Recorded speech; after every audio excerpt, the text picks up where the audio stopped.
এদের সুরে তাদের সুর মিলে যায়। আমাদের সতর্ক থাকতে হবে, সজাগ থাকতে হবে।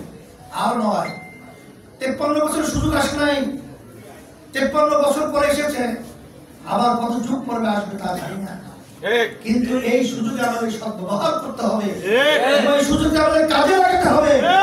আমরা পরিষ্কার বলছি স্বার্থন্বেষী মহলদেরকে, পরিষ্কার ভাবে বলছি যারা ক্ষমতা প্রেমিক রয়েছেন, আমরা আজকে দেশপ্রেমিক, ইসলাম প্রেমিক, মানবতা প্রেমিকরা এক হয়েছি।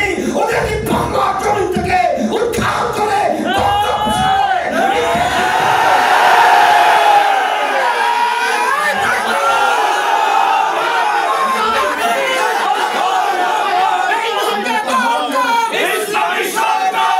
আর কথা বেশি লম্বা না করে, আজকেও প্রধান নির্বাচন কমিশনের ওখানে আপনারা দেখেছেন, তারা আমাদেরকে বারবার সিগন্যাল দেয়। এরপরও সাগরের ভিতরে যদি কেউ ডুবে মরে, এটা তো আপনার নিজের দোষ। জাতীয় নির্বাচনে কি করবে এটা তো আমাদেরকে বারবার সিগন্যাল দিচ্ছে।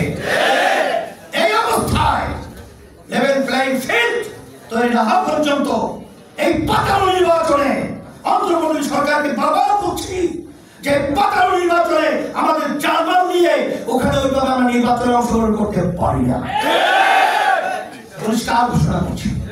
সেই হিসাবে সম্মানিত ওলামায়ে কেরাম এবং শহীদদেরকে আমরা বলবো কেউ থাকবো না, কিন্তু ইতিহাস কিন্তু থাকবে। এখানে বারবার আমরা যেন আদালতে ছিল না লাগাই, আমরা যেন খুনিদের, চাঁদাবাজদের এবং আমাদের দেশের টাকা পাচারকারীদের ক্ষমতায় যাওয়া আর সহযোগী না হই।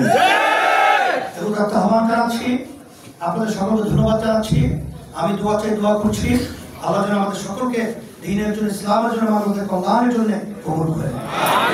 আজকে আলহামদুলিল্লাহ জনাব জহিরুল ইসলাম কাউসার ভাই নোয়াখালী আসনে আমি হাত পাকা শান্তি দিচ্ছি, তার হাতে উঠিয়ে দিয়ে আপনাদের কাছে আলহামদুলিল্লাহ।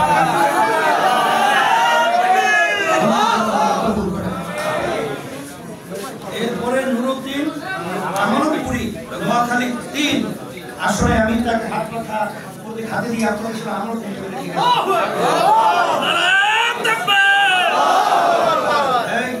ফিরোজ আলম নোয়াখালী 4 আমি তাকে হাত পাকা হাতে করতে দিয়ে আপনাদের সামনে আলহামদুলিল্লাহ। মাওলানা আবু নাসের নোয়াখালী 5 তাকে আমি আপনাদের সামনে আমানত হিসেবে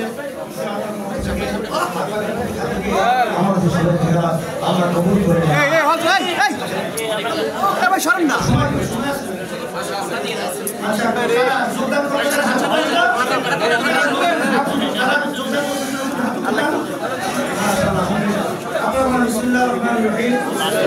আমি যাদের নাম করেন দেওয়া বিশ্বাস করি যে দিন প্রতিষ্ঠা ছাড়া দেশে স্থায়ী শান্তি এবং জনগণের স্বাধীনতা আসতে পারে না।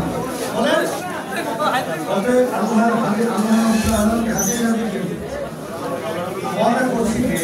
আমি ইসলামী আন্দোলন বাংলাদেশ শরীফ জানো নাম দিয়ে আন্দোলনের সার্বিক সহযোগী এবং জাতীয় ডিভিশন মেনে চলার চেষ্টা করব।